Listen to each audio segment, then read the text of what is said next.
relaxing, whatever it is that you enjoy. Hopefully the kids took a break on you and you got to enjoy the day. Well, I didn't do any gaming or anything for Father's Day. I did on Father's Day. I watched Knives Out. Okay, what'd you think? I thought you were maybe a little too critical on it.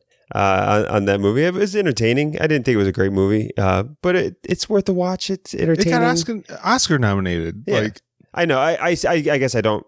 What category did it get nominated for? Now I'm trying to remember. I think screenplay. Yeah. I mean, in the end, I know there's not a lot of movies like that. These Clue type, murder mystery things. It was worth watching. It was definitely worth a watch. I thought you may be a little overly critical. Mystery movie field that is, lacking competition. I guess it's one of the better ones, but yeah, I'd say it's the best murder mystery that's come out in 2019. It's probably the only one that came out in 2019, but they tipped their hat in the middle of the movie. So yeah, at the end of the movie, you just know something's coming. You might not be able to put your finger on what was coming, but you knew something was coming. So you're never really on the edge of your seat for anything. The whole I can't lie or I puke shit. Like, yeah, no thanks. No thanks. Like, sorry. Like, if you like it, I'm not making fun of anybody. I don't think you're a moron or anything. If you like it, I could see why some people enjoyed it, but for me, like, no, I especially because it came from Ryan. Like, no love for RJ. Yeah, like fuck him, fuck that movie. I found it entertaining, and it was at the right price point. It's free on Amazon Prime now. So I go ahead and if you haven't seen it yet, it's there free for you to watch if you're a Prime subscriber. We took the kids to downtown Naperville and went on paddle boats, and boy did I regret that decision. Ooh, yeah, because Kristen had to sit in the back with a 2-year-old, so she didn't go diving into the lake. So I'm paddling the boat with my 6-year-old. So it was a small cardio aerobic workout for me in the middle of a hot ass fucking sun on June. Like, and I'm like, you gonna take any pictures? You gonna document this moment? Nah, it's too hot to take pictures. So there's really nothing documenting this event. It's not like we got like the happy like Father's Day selfie with all the kids and like no. Let's just put dad in the middle of the fucking sun so we could pedal this goddamn water boat around for fucking 20 minutes and sweat his balls the off. Least efficient watercraft that's ever been made.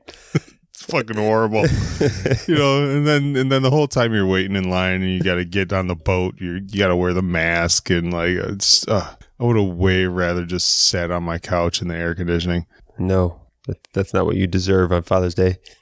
Yeah, well. All right, let's get into some news, I guess. And the first one up on our list is something we don't talk very much about, but it hits us right in our nostalgia feels, and that the Undertaker retiring.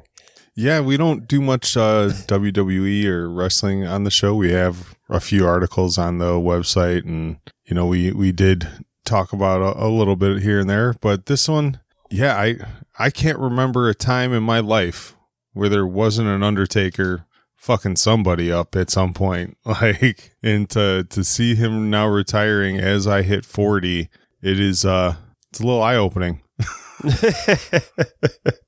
You mean it makes you feel old? It's like once the Undertaker hangs it up, it's not only do I feel old, but I feel like a giant piece of shit. Like, this dude has been wrecking shop for 35 years, Like, yeah. Oh, yeah. I can't even imagine it. Like, I've been running like a mile a day for every other day out there, and I'm dying right now, still trying to get back in shape. This dude's still choke slamming people, jumping off top ropes. Like, how? Oh yeah, no, his body's got to be just goo under. Like there's got to be no structural support left in that massive body of his. All the damage that he's done. Straight stem cells with Cheerios every morning. Straight stem cells. I put sugar on mine. Dude's just sprinkling stem cells all day. Like it's gotta be. But good for him. He's had a great career. Like he's one of the all-time greats. When you think wrestlers, especially from our generation, there's a handful of them that come to mind, and Undertaker will always be somebody's number one. Yeah. If you were emo before emo was a thing, you were an Undertaker fan. Yeah.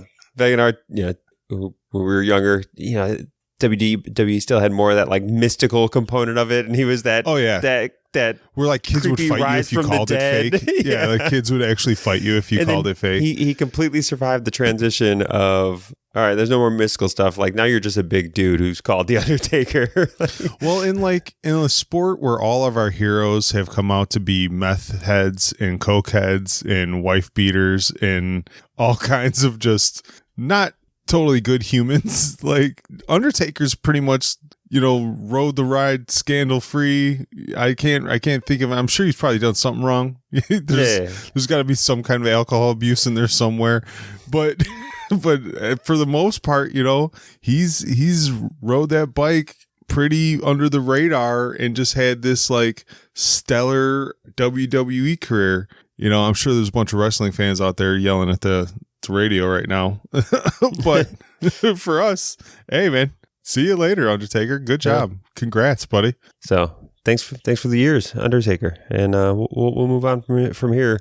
And we can talk about a big announcement that took place, I think just before our last episode came out. But it is the DC announcing that they're going to do their own virtual event called Fandome. I feel like it's tough. So it's tough when you're in marketing, man. It's tough when you're going to go punny and like you're going to try to do puns, and I don't know whether it's really like I don't know what to call it, fandom or fandome. But either way, I just picture a bunch of fat nerds in like Mad Max costumes ready to duke it out over DC. Welcome to the Fandome.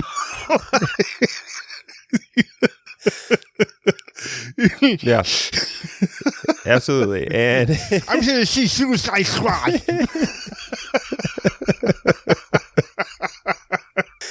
Oh god, fucking DC, man. They never let me down ever. The Fandome is it's an interesting event that they're talking about. It's a 24-hour event. Everybody can have access to it. It doesn't really require anything. They've announced that they're going to include, their version of essentially panels with updated announcements for Aquaman, the Batman, Batwoman, Black Adam, Stargirl, Doom Patrol, everything that's in the DC slate, Shazam, all that stuff's getting their own level of announcements. And then also inside the virtual like platform, when you go to it during those 24 hours, like everybody defaults and goes into the DC Hall of Heroes, and then they have other virtual rooms that you can go to, like the kids verse and the insider verse and a fun verse for games and online gaming throughout the event.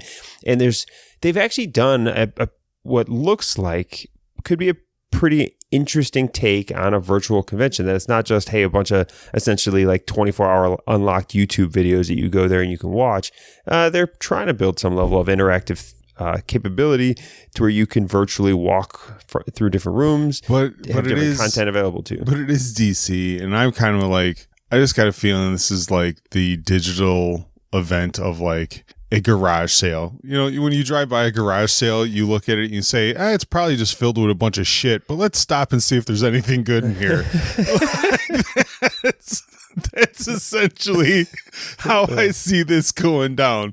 Scrolling the internet, like, it's probably just filled with a bunch of trash, but let's see if I could find that one $5 used golf club that I need. Your hatred for DC has no bounds here. I don't hate them. I just know what to expect. I think this is actually going to be a good and interesting take on the conventions. We talked about it last year. I look forward to your disappointment. I do. Yeah. I mean, whatever. We're still going to be talking about it, right? Like it's an event that's going to happen. It's going to have updates on the Batman. It's going to have updates on some of these major things that we talk about pretty regularly. And what they're doing and experience is something that we talked about last year, and is what is the future of convention stuff. And this was pre-COVID, and I was saying that I think the conventions are dead. I think that the only conventions you're going to keep is going to be E3 and San Diego Comic-Con, and then all these other smaller ones or whatever else. It's like, what is the point? And you see that, like I said in that section too, for content, you might be releasing new content and announcements online, but for a lot of these actors and a lot of these they want to build their and brand stuff like out that at these conventions. How are they going to charge $75 for an autograph picture and a selfie with them? You can't do that digitally. But the people who are paying for these convention halls and stuff like that they're not worried about you being able to sell your autograph pictures and stuff like that. I mean, in the end, they're just trying to build up their own PR to publicize their own things, and doing your own digital event. So like San Diego Comic-Con's doing their own digital convention, and instead of being a part of that, DC's doing their own thing. Because why would you muddy up your announcements on a virtual event that has dozens of other content creators announcing their stuff? No, just create your own day, create your own event. I don't blame them. I get it. This makes sense. I think this thing that DC's doing this year is not going to be a COVID exclusive, and they are not going to be the only company that's doing it. We're going to move this direction on these intelligently designed virtual events that are kind of everybody separated by their own days, and you get to control your own PR narrative and kind of timeline of these announcements. Yeah, so like I said, I see why I think they'll be mildly successful, but I don't see cons dying. I see cons changing. I see them downsizing a little bit. I don't know if C2E2 is going to need McCormick Place next year or anything like that. But at the same time, like it's so hard to tell where the future is going to go with this. Like even once the vaccine comes out, how many people? I think the scars of the COVID fears and everything are going to linger long after the virus does. Yeah, I do too, and I don't think this is exclusive to the virus. I think the virus is just accelerating, kind of testing these things out, and if they're in any way successful, I foresee it being the new way. 100,000 people at C2E2 say different. So people still want to go. I agree. It's just whether it's capitalism. It's got to be fully profitable and make sense for the companies to do these things. So I do think there's still going to be some conventions. I just think these massive scale conventions that have the exclusive, I think there's still going to be physical places that people are going to get together. But the exclusive announcements that take place at these conventions and holding these panels in the Hall H's and all that stuff goes away. And that's going to be controlled through people's own individual events. All I know is with all this kind of news that cosplayers are on like suicide watch right now. Like they got to be dying for like if all you give these people is Halloween, they're distraught. Like like call your local cosplayer because they are not well. I know. Is there any question in your mind that Marvel's going to do something similar to this? No, not a doubt in my mind. You know what I mean? Like whether it's going to be rolled up into they canceled. Like they're canceling a lot of the conventions. Again, the Star Wars Galaxies. What is the yearly Star Wars celebration? Yeah. They canceled that. That was supposed to be at Disneyland this year. They canceled that. I'm sure they're looking to still maintain that hype. Just move it online. Well, while we're talking DC and Marvel, one thing I wanted to quickly go over, we didn't have an actual article to link, but it was something that we both read, is how another war between DC and Marvel is probably going to start because of DC leaving Diamond Distributors.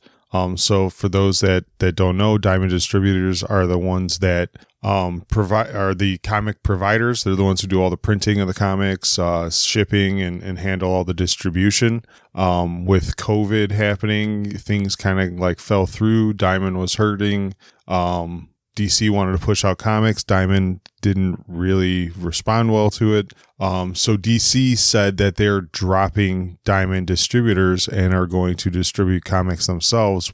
So the war that the article mentioned is due to the fact that now Marvel could be left without a distributor, because if Diamond can't stay afloat just on Marvel's distribution and they go out of business, then Marvel essentially has no way to distribute their comics whatsoever, and they'll have to find another party, do it themselves. Either way, it causes this. DC's decision is causing all kinds of logistical issues with Marvel, and they said this might be a new comic war starting between the two. Yeah, I mean, I could see it turning into a comic war, but I also think that whether it's Diamond Distributors is going to figure out a way to make this work, or somebody else is going to step up with close to no actual delay or lag for Marvel. There's money to be made still. It's not a significantly profitable industry anymore in the physical comics space, but there's still money to be made, especially on the publishing side. I got some sheets of paper behind me worth some money. Yeah. But yeah, it's an interesting kind of like thing that's another COVID fallout, and if the two companies weren't at odds enough before, here's just one more problem to stack on top of it. Well, I guess we can move over to some movie news, and really it's just continue a reminder that theaters are still planning on opening up. AMC sending out their emails to all of their AMC subscribers. Regal Cinema sending out emails, whatever else, letting everybody know that they're still on track to open up July 10th. They're not going broke. And they're not. Yeah, AMC specifically put in their email that they've raised $1 billion in funding and they're not going broke. They're here to stay. They're ready for this opening. AMC even initially came out and announced that said, hey, like we will at no point require people to wear masks in our theaters. That is not a thing. We're not going to violate your liberties. You don't have to wear a mask on your face. That lasted for about 24 hours. Then out came the Karens. Yeah, that lasted for about 24 hours. And then... Well, and like everybody that is going to go to a theater has already said, the minute I sit down in my seat, I'm taking my mask off. Like, you want me to wear a mask when I'm getting my concessions and shit, that's fine. Go to the bathroom, that's fine. But the minute I sit in my seat, like, that thing's coming to fuck off. Like, there's no way you're getting me to wear it. So, like... How you gonna eat your popcorn if your face is covered? Exactly. Like, so the people that, AMC changes stance on masks due to backlash. And it's like, yeah, but the backlash wasn't for people that were going to go to this fucking movie anyways. Right. Like, the backlash is coming from people that are too afraid to do anything in public, and they're not going to go to the theater. So once again, fucking Karen ruins shit for people, for everybody that she has nothing to do with. If like people like me who are going to go see a movie once a week, were like, I don't really feel comfortable not wearing masks and da-da-da-da. Okay, then you change the policy. Because, the bitch with Live, Laugh, Love that only goes sees a rom-com once every fucking a year. And like she complains that now we change our policy. Like I just hate that whole mindset. She wants to go take the kids to see Mulan, and Mulan is still the first major movie set to release, and so yeah, gotta protect that Disney audience there. No, racist ass Karen's too afraid of the Kung Flu to fucking take herself to see a Chinese made fucking historical movie. I'll tell you that right now. Fuck that lady. Hold on. When do we make Karen's racist? This is Sorry, Karens. I don't think you're racist. I'm sure there's a big handful of them in there. Oh yeah, there's some of them. There's definitely a big handful of them in there. Definitely a racist Karen somewhere out there. But I don't think being a Karen is like the end all be like the for sure you are. But if you're a Karen, yeah, like it's a coin flip. Like it's coin flip probably. Well, moving into the theaters, we still see. Tenet is still grasping at this end of July release, July 31st. And it's come out with a bunch of different articles, people talking about how really Warner Media, they wanted to push this thing back. They wanted to push it back to a Christmas release, to somewhere else where it could make $1 billion. Because it's hard to imagine a movie's going to make $1 billion in those first couple of weeks when people are still very hesitant to go out. And it's reported that Christopher Nolan, like them making this movie still available in July, is just them appeasing Christopher Nolan and saying like he really wanted to be kind of the savior of the theater industry. He really wanted, he believes in the theaters. He's a huge proponent of like, you need the biggest screens possible. My movies are epic and they need to be on IMAX. They need to be grandly displayed. And he is somebody who has talked about the importance of theaters to American society. And he has said that profits be damned. I want my movie to be the one that saves the theater industry, that brings it back to life. Preach, Nolan. Fucking preach. Like, and I'm proud of him for having this stance. I'm proud of him for sticking up for people that want to go to movies still. Like, it's he has a point. Like I said before when we were talking about the theaters closing and streaming and stuff, if you don't see that T-Rex on a big screen for Jurassic Park, are you really moved by that movie? Does that movie become a cult phenomenon? You know, if you don't see, like for Nolan, if in Dark Knight Rises, you know, or The Dark Knight, you don't see that truck flip end over end in the middle of a Chicago downtown on a big screen, you just see it at your house. Is it really that epic? Do you really get the feel for it? And I don't believe you do. You know, and I got a big fucking TV. Yeah, I mean, there's truth to like the way Christopher Nolan does things. Even I think the theaters as they open, it's the 10-year anniversary of Inception. So AMC is showing Inception as one of their parts of opening is the 10-year anniversary. And Inception is a phenomenal concept and great movie. And then the visuals of it are still stunning. Like it's a movie that stands up on its own, did not necessarily need such great visuals. But in the end, Christopher Nolan, he nails it with these things. I think it's great. And I think Warner Media, this is probably a very still capitalist decision, because somewhere along the way, if you piss off Christopher Nolan, he's just not doing your next 3 movies for you. Yeah, and that's so what their fear was. We'll just take a slight L on this one. We'll still be profitable. We're just not going to be $1 billion release profitable.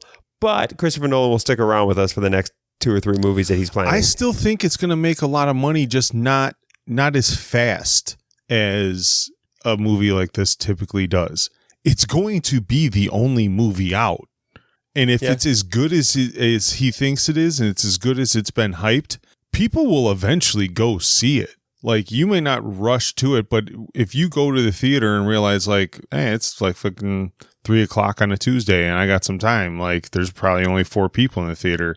I'm COVID free, and you might go. Like, no, you're not going to have the pack Fridays and stuff like this. But I think with the buzz around this movie and how shitty people are on the internet about spoiling movies, I think in a month you get what you would get in the opening week. You know, and as time goes by, I think it'll eventually catch up. Like I said, I hope that they do social distancing in the theaters, but the day Tenet comes out, there's not another movie in the entire theater. All 12 theaters are running Tenet.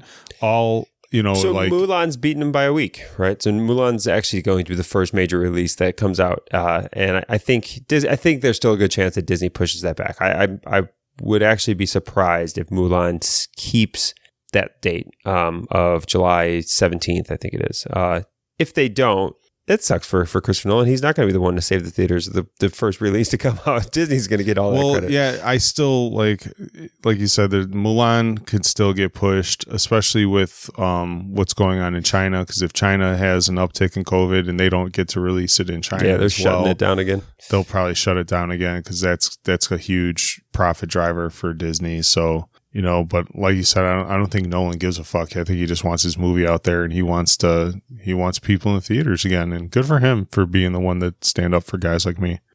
All right, well, I think that takes us through everything we had planned for entertainment talk here, and we can just move over into tech news. And really, every bit of tech news that kind of hit our radar that we were focused on this week falls in this realm of cyber attacks, of shitty people. Yeah, well, first one, I guess really isn't shitty people. The first one was the T-Mobile cellular outage that took place. And it took place, people couldn't make phone calls. Hundreds of thousands of people didn't have access to their networks, couldn't make phone calls on there. Anonymous, or somebody within the anonymous monikers on Twitter, claimed that our cellular infrastructure was under a massive DDoS attack. And for a day or two, that's what was getting picked up by all the news media outlets, that we were exposed with some vulnerabilities with our cellular networks and DDoS attacks. And then later it kind of came out that it wasn't a DDoS attack. It was really just bad configurations on T-Mobile's part. It was more of a whoopsie, and network went down. That was anonymous, taking like a page out of the Al Qaeda book, just like anything blows up around the world, just take credit. Like, oh, there's a car that blew up over here. That was us. Oh, it wasn't us. Yeah, no, you're right. It wasn't us. It's all right. Yeah, I mean, really, that's what it looks like. And anonymous, I think, didn't necessarily claim it. They just stated that the U.S. was under a major DDoS attack, not necessarily that they were committing a major DDoS attack. And in the end, it appears that T-Mobile has claimed that it was a configuration issue that was causing the network to fail. Like, there's still badly. Some old lady with a headset on changing wires in a fucking booth somewhere, like, the fuck. This is like configuration. Like, this shit just runs all day, every day for like eternity. And now all of a sudden, like, someone hit a wrong button somewhere and fucked up the whole fucking thing. Like, yeah, I don't get how that works. And apparently it got blown up because like the websites that track outages and stuff like that, they were tracking outages on like Verizon and other networks and stating that there was this major thing. But I think it later came out that the T-Mobile network issue was causing people to think that they were having problems with Verizon, but it was because they were connecting to T-Mobile devices or trying to call T-Mobile devices and then reporting their own outages. And then Verizon caught it, other services then caught it and started claiming outages. And then it kind of just blew up beyond the point that it was. But we get Ajit Pai from the FCC coming out and saying that this is completely unacceptable behavior, that cell phones are critical infrastructure and they need to do a better job. I agree. Like, FCC should care about these things. You should not kind of let millions of people lose critical coverage for cell phones, because who the hell has anything but a cell phone nowadays? If you still have a landline and you're listening to this podcast, you gotta go check yourself. Yeah, but it's also one of those things that, like, I'm sure for a lot of people it was a major inconvenience, but there is a large portion of people out there like, oh, I got no phone for a day, and just took like a deep breath and went about their life like it was 1985 and was completely happy that most people probably didn't even notice, right? Most people just turned on the Wi-Fi on their phone, because who the hell makes a phone call? It is, if somebody actually calls me on the phone, it's upsetting. Yeah, like, you hear people when they talk about, I took a vacation and I left my cell phone in my hotel room the entire time, and it was one of the greatest things I've ever done. It's like, it was just a forced mitigation kind of thing. Like, you just the phone's down, just put it in your pocket, go about your life. It'll be back soon. Just look at the sky, smell a flower, do something with your life. Just do it after you listen to this podcast on your podcast player of choice. But yeah, in the end, that ended up not being a big issue. But we also then last week get where Amazon stated that AWS, the Amazon Web Services, had thwarted the largest DDoS attack in human history. They were talking about stopping 2.3 terabytes per second attack that took place back in February. What is the benefit of doing a DDoS attack? Like, if you were the one organizing this thing, like, what do you get out of it, man? Like, anarchy. like you really feel good about like these are like the worst of our society. Like, these are the worst people. they're the same people that do DDoS attacks on the PlayStation and Xbox network on Christmas Day. So the 10-year-old that just opened his first game system can't even fucking hook it up because it can't download the first fucking update to actually get up and running. Like, you are a special kind of fucking piece of shit. Like, if you do this stuff, I just I don't get, like we have, 3-4 stories on DDoS attacks this week. Like, what kind of fucking assholes are you? Like, you could be doing so many more constructive things with your time, and you could be taking down things that actually fucking matter. But instead, no, I'm going to devote all my brain power and computer power to fucking up people's days. Like, yeah, and I mean, so apparently AWS was able to mitigate this and stop it. So, maybe these DDoS attacks need to be limited to specific websites and apparently you're not going to crash Amazon web services. Like, you're not going to crash all of the sites that route through and use AWS cloud computing. So either got to step up your game or just move on to the smaller networks and go after somebody else. It doesn't make much sense. Like, doing a DDoS on Amazon, you could say is for the good of the people. Like, look, we wanted to shut down Amazon for a day so that if people needed something, they had to go out to brick and mortar and actually shop at local small businesses. Like that could be. I could see that as a thing, but. All these stories are just assholes being assholes. Like, they're the same fucking piece of shit kids that used to like throw rocks off overpasses. Like, you're that fucking kind of piece of shit. Yeah, I mean, I tend to agree, but I think it's impressive. There's so many. It's not just Amazon. If AWS has an issue, so many websites. I think it's most of web traffic goes through AWS servers. So yeah, there's only 3. I think Google's got the big one, Amazon's got the big one, and Microsoft. Yeah. So the fact that AWS was able to mitigate this it's a pretty good task. Like, that's what they're supposed to do. Jeff Bezos, not today, motherfucker, not today. You ain't fucking with his monies, man. He's gonna get them cents. We did have one. We have one more. Yeah, Australia says attack. It was getting the Russian bots. Yeah, so it's more. Australia has been reporting and they're stating this week that they claim that China was a chief suspect in various cyber attacks going against them. Just more of these sophisticated state-sponsored, state-based cyber attacks that are taking place into Australia. As we've talked about, we know is taking place here and continues to take place here and every other kind of developed Western type nation. It has been reporting, and Australia has been pretty bold at claiming that and attributing it to the Chinese government. Yeah, I don't know what benefit China has to fucking with Australia. I mean, they are in very close proximity, so it might just be the closest person to fuck with. I ain't trying to fuck with them Aussies. I'm telling you right now, I ain't trying to fuck with them Aussies. In Australia and China, they do have a pretty adversarial relationship, and it's like, generally, if I want to know something to find out what's going on with China and some of these crazy stuff, it's some of the best documentaries or best news coverage I've seen on China things is like the 60 Minutes version of Australia that you can find on YouTube. And they do very in-depth study. Well, because China keeps building islands that they claim are, and they keep encroaching on the sea space on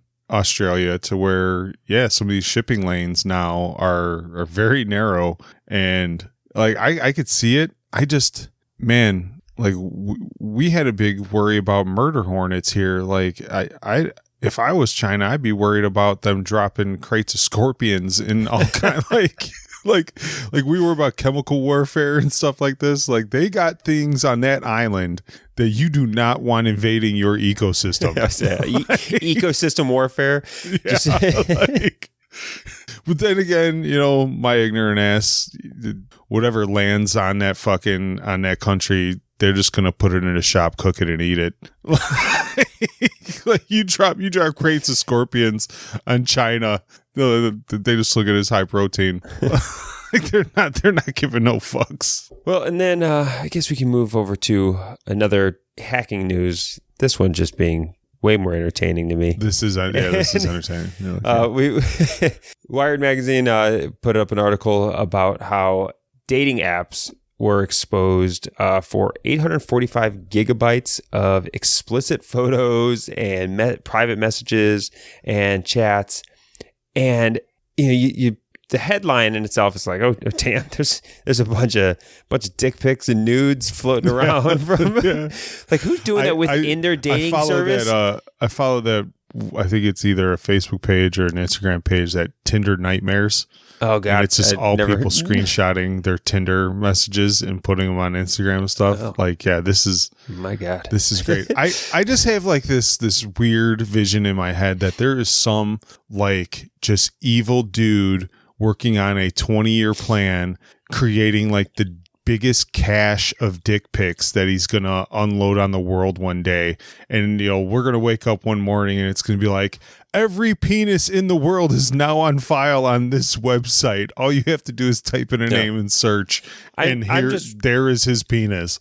I'm just waiting for like the person who's doing it is some guy that one day we're going to walk into some modern art museum and there's going to be a mural, just the modern Mona Lisa of nothing but when you look closely, it's a mural of everybody's dicks in the country, just dick pics everywhere.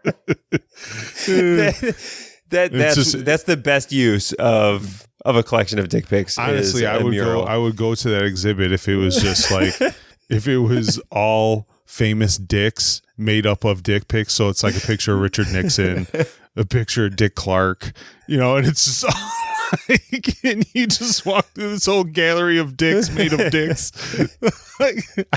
You got my $5.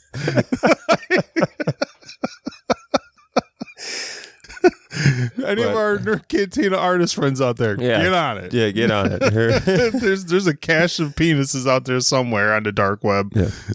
But in case you're hearing about this for the first time and you're listening to this podcast, I'm going to go ahead and just inform you that if you have an account with any of these services, you might want to tell your significant others. You might want to tell somebody that tell grandma to watch out. There might be some weird pictures, but no, there's gonna be a lot of angry spouses and just shoulder shrug replies like. I don't know what to tell you. These dating apps are out of control, though. I haven't had to worry about dating in a long time, but the ones that were affected were, there was a dating app called Threesomes, Cougary, Gay Daddy Bear, X-Pal, BBW Dating, Casual X, Sugar D, Herpes Dating, which I'm assuming is where people who are openly admitting that they have herpes go. I don't know what the fuck else you're supposed to assume. I don't think it's people looking for herpes. I want to try to give this herpes a try. The fact that yes, the 845 gigabytes of explicit pictures were out there. I was way more surprised reading this article that these are real dating sites, dating apps that exist. Man, Christian Mingle makes sense, like J-Date makes sense. Like these are some really niche. No, Gay Daddy Bear, Herpes Dating. Yeah, this is great. Herpes Dating. Oh my God. I can't believe that's a thing. I mean, it makes total sense. There was some app developer that got herpes and was like, I'm never going to get laid again. Unless. The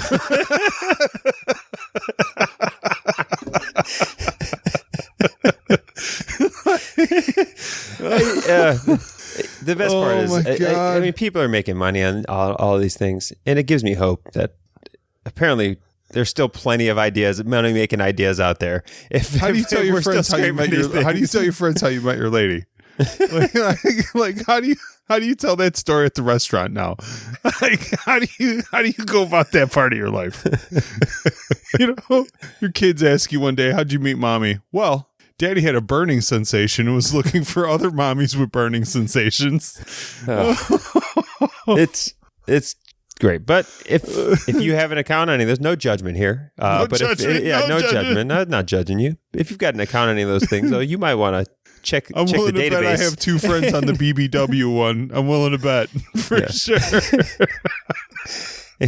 and you might want to stop sending explicit pictures through the private messaging apps or private messaging on these dating sites. I've come to terms that at some point in the future, by the time I'm an 80-year-old man, there will be a large number of the general public that have probably seen my penis through mishaps. Like, I've just accepted that as part of life now. If you've ever taken the pic, just know it's out there forever. And at one point, as AI gets really, really smarter, people are gonna see it, man. Just come to terms with it. Just accept it now. Wear it proudly. Yeah. Once face recognition becomes so mundane, we're face recognition. I'm worried about the other recognition. That's what I'm saying. Once face recognition becomes so mundane that it's just out there, we're going to start recognizing people by other appendages. Just why not? Why not get algorithmic learning, machine learning on this? All right, we had our fun. Yeah, I guess we can move over.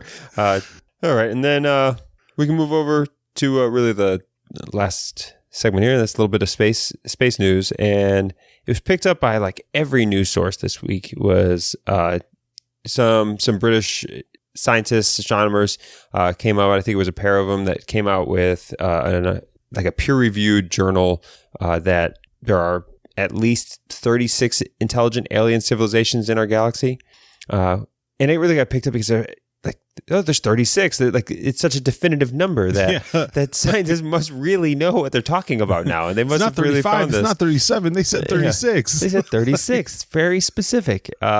In the end, it's more gibberish. Nonsense. Yeah, it's two it's two scientists using the same models that other scientists have used, essentially to say that there are no aliens there are no in known the universe, intelligent things. But if we had to put it a guess as to how many there could be, these same data inputs have been put into other models that have come back and said there are hundreds of thousands of alien species or intelligent life within the galaxy. So this makes a bunch of assumptions, obviously, in order to get to here. It also makes some really weird assumptions within there that they talk about they estimate 36 ongoing intelligent civilizations that have not only obviously a habitable place to become, but to have the intelligent capability, and that they would at some point develop radio communication and radio frequencies, and then made an assumption that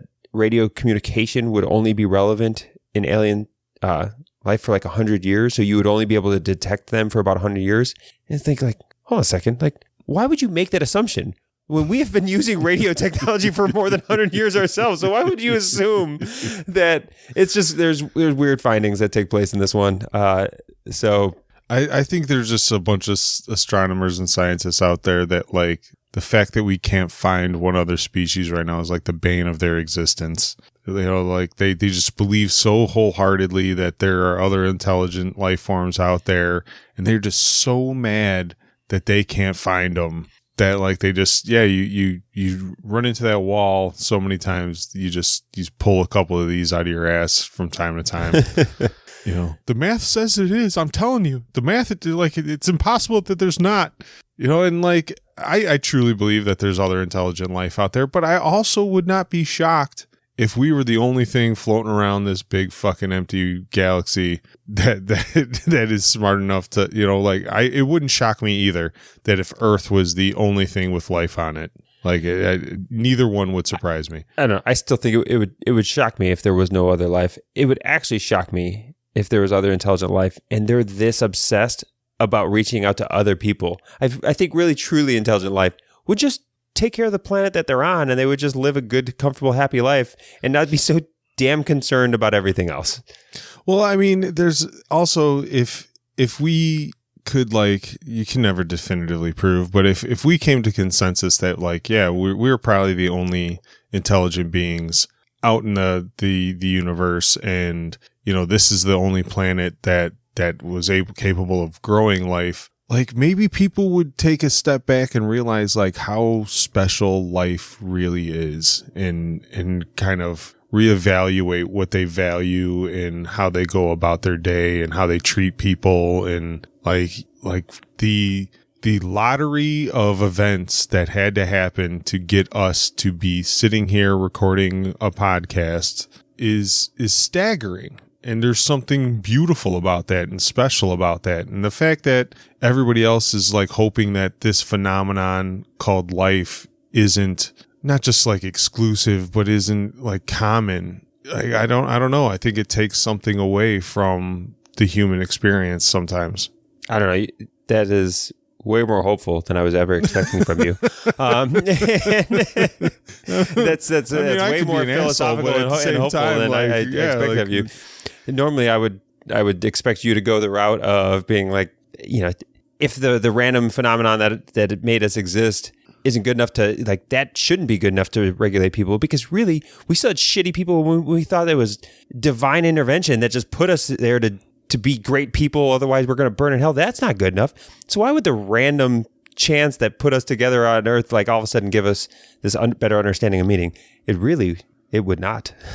I am less hopeful. So like you see those big things on YouTube where, like, you know, the guy rolls the marble and hits the dominoes and then the bowling ball things and blah, blah, blah. Like, that's what happened to get us here on Earth. It was like Big Bang, marble, pendulum, bowling ball, cup, golf ball, humans. Like, and you should be, like, if you watch those videos and are in awe of the series of events that it took for that dude's toaster to pop or whatever the fuck the video is, then you should be blown the fuck away at our sheer existence. Like seriously, I truly believe that, you know, just the fact that we are here, like, evolutionary science is one of my favorite subjects to listen to on podcasts, because the 100,000s of years of process just from the dawn of humans to where we are at right now is fascinating to me. You know, I have 2 kids under the age of 6. Like, my 2-year-old is worthless. She's a total drain on our family when it comes to survival. Like, how we survived as a species, carrying this dead weight on our backs, fighting tigers and bears and all kinds of shit, blows my mind. It blows my mind. Yeah.